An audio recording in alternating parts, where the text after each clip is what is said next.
Who knows if I'll live until retirement? I have $10,000 in credit card debt, $4,000 in student loans. Should I tap my 401k?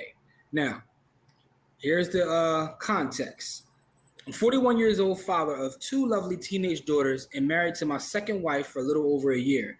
I'm sitting on about $10,000 of credit card debt, and I've still got about $4,500 to pay off for my student loan. Our combined income is about $100,000 a year. I've got an arguably small amount of money invested in a 401k. It's currently sitting at about $24,000. I keep having this thought that things would be a lot more comfortable if I just paid off my debt with a piece of that retirement fund. I know there are penalties and taxes, but the idea of this money just sitting there doing nothing at all for me is just really making me itchy. I have at least another 25 years of work ahead of me. I know this is a really dark thing to acknowledge, but who knows if I live until retirement? Who knows how much my quality of life could improve by getting rid of this debt? It seems like a solution to a problem, but it seems like universally everyone is like, don't touch your retirement. Another darker side is that I have a grandmother in declining health in her late 90s. She will be leaving some money to me, and my 73-year-old parents also have a fully paid for house and inheritance will to me that will never come to me at some point prior to my retirement. Don't get me wrong, I'm not banking on these deaths, but just painting a picture of the circumstances in which I believe I'll be able to pay myself back with these inevitabilities. What is the downside to this idea? Future me might not need this money as much as current me feels like he does.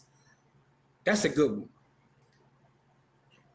So that's a good one because I want to see what everybody thinks about this one. So, because I know a lot of people that go through this. So, catch up with these comments.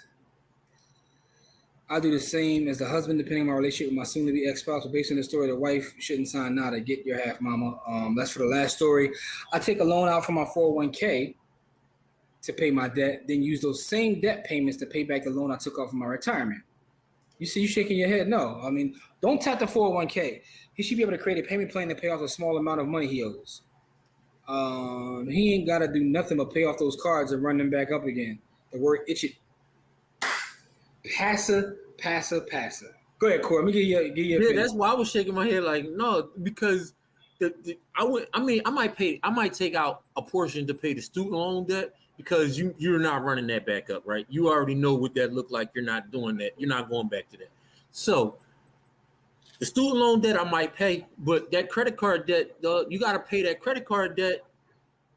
You got to pay that from what you got, right? Because my thing is you ran that up. So however you ran it up, you got to get it back down. Like don't kill your future you trying to do like, listen, man. Now, here's what I'll say. I wouldn't pay the student loan debt off either because that's one of the only kind of debt you can write off. You can't write off credit card debt. I wouldn't pay it off either. First of all, my man got $14,500 in debt. Like, that's not even a lot of debt in the grand scheme of things. Like, he didn't have that much for us. Especially when it all depends because, like you said, the word, like Pastor said, the word itching tells you a lot, right?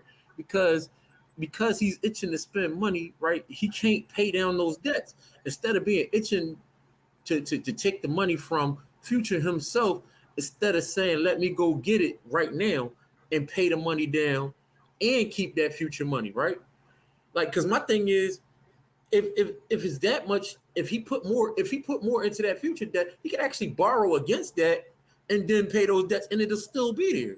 So, like, he's not even playing the game right. So he don't have any understanding of how these financial instruments work, and he ready to tear down his future to pay for something short term. Whereas him and his mate make $100K a year. If they're saving right, $10K of that should be saved every year and put toward those bills. So something ain't right. Yeah, my man want to run the tab up again. Don says this. Another person that doesn't understand compound interest in retirement accounts. Pay the minimum on the debt.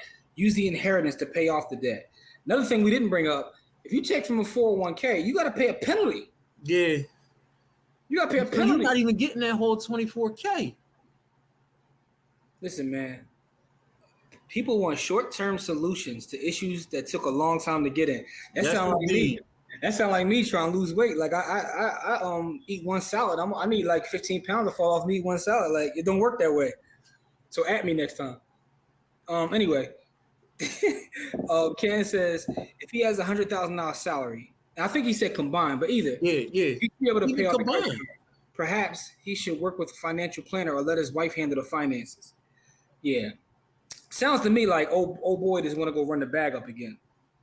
That's what it sounds like to me. Yeah, like, cause yeah, he making a lot of bad decisions there. Like, yeah, that's a lot of bad decision making waiting to happen. So everybody, it sounds like everybody's in agreement on this one here. Everybody agrees that boy's tripping and he shouldn't touch his retirement. Yeah, But that's a great question because I see people do this all the time. I know a number of people who tap the retirement account. When you put your money in there, let's look at that as like gone. Just look at it as gone. Don't even think about it. Like, don't even think about it. Don't check it. Just sit it there and let it work. Let it do its thing. Do not make the mistake because this goes back to our first story of so many people right now are being forced to retire and they can't care for themselves. Outside of that, even if you're not forced to retire, you definitely don't end up a Walmart greeter. You don't want to be 70 years old having to get up and go to work. Now, if you got a job you like and you 70, you want to get up, that's cool. But you don't want to be forced to go because you have no other option in order to take care of yourself, man. Younger us have to look out for future us. That's really what this. I mean, that's kind of the gist of this whole show tonight. Look out for future you. You gotta look out for future you. Yeah, so Jay ain't gonna add another variable to the mix. He probably got a young mistress gonna test my 401k and get her Hermes bag. Gotta look out for future you.